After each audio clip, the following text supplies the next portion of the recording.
Hello guys, പെരുന്നാൾ കഴിഞ്ഞാലും നിന്റെ ഡ്രസ്സ് എടുത്ത് തീരൂലെന്നും പറഞ്ഞ് ഇക്ക നൈസായിട്ട് ഒഴിവായിട്ടുണ്ട്. സാരിയില്ല, ഞാൻ എന്റെ ഫ്രണ്ടിനെയും കൂട്ടിട്ട് പോയിക്കോളാന്നും പറഞ്ഞ് ഞാൻ റസീന ഒത്തിട്ട് ഡ്രസ്സ് എടുക്കാൻ വേണ്ടിട്ട് പോവാന്ന്. പെരുമ്പാവൂരേക്കാണ് കേട്ടാ പോകുന്നത്. ആദ്യം തന്നെ കയറിയത് അവൾക്ക് ഷാൾ എടുക്കാൻ വേണ്ടിയിട്ടാണ്. അവളുടെ സ്ഥിരം ഷോപ്പും കൂടിയാണിത്. അങ്ങനെ കുറേ നോക്കി ഞാനല്ലാട്ടാ അവള് അങ്ങനെ എടുത്തത് 3 എണ്ണം. അവിടുന്ന് പിന്നെ നേരെ കയറിയത് മാക്സിലേക്ക്.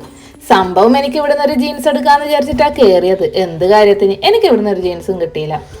പിന്നെ കേറിയതല്ലേ, അവിടുന്ന് കുറച്ച് ഫോട്ടോസും വീഡിയോസും എടുത്ത് പിന്നെ നേരെ എനിക്ക് തട്ടം നോക്കാൻ വേണ്ടിയിട്ടാട്ടാ പോയത്. അവിടെ കയറിയിട്ടും ഇത് തന്നെയാണെന്ന അവസ്ഥ. ഓരോന്നിട്ട് നോക്കും. അങ്ങനെ ഫാൻസി കയറിയിട്ട് ലിപ്സ്റ്റിക്കിന്റെ സെക്ഷൻ കണ്ടപ്പോൾ എന്റെ കൺട്രോള് പോയി. പിന്നെ അവിടെ നിന്ന് ട്രൈ ചെയ്തു ഓരോന്ന്. അതിനിടയിൽ ഞങ്ങൾ ഡ്രസ്സ് എടുക്കലൊക്കെ കഴിഞ്ഞിട്ടുണ്ടായിരുന്നു കേട്ടോ. പിന്നെ ലാസ്റ്റ് ആയിട്ട് പോയി ചെരുപ്പ് എടുക്കാൻ വേണ്ടിയിട്ടാണ്. ചെരുപ്പ് എടുത്ത് കഴിഞ്ഞപ്പോൾ ചവാറായി വിശന്നിട്ട് അങ്ങനെ ഒരു ഷോപ്പിൽ കയറി ലൈമും അൽഫാമും ഒത്തിട്ട് പറഞ്ഞിട്ടുണ്ടായി. അങ്ങനെ അതും കഴിച്ച് നേരെ വിട്ടു വീട്ടിലേക്ക്.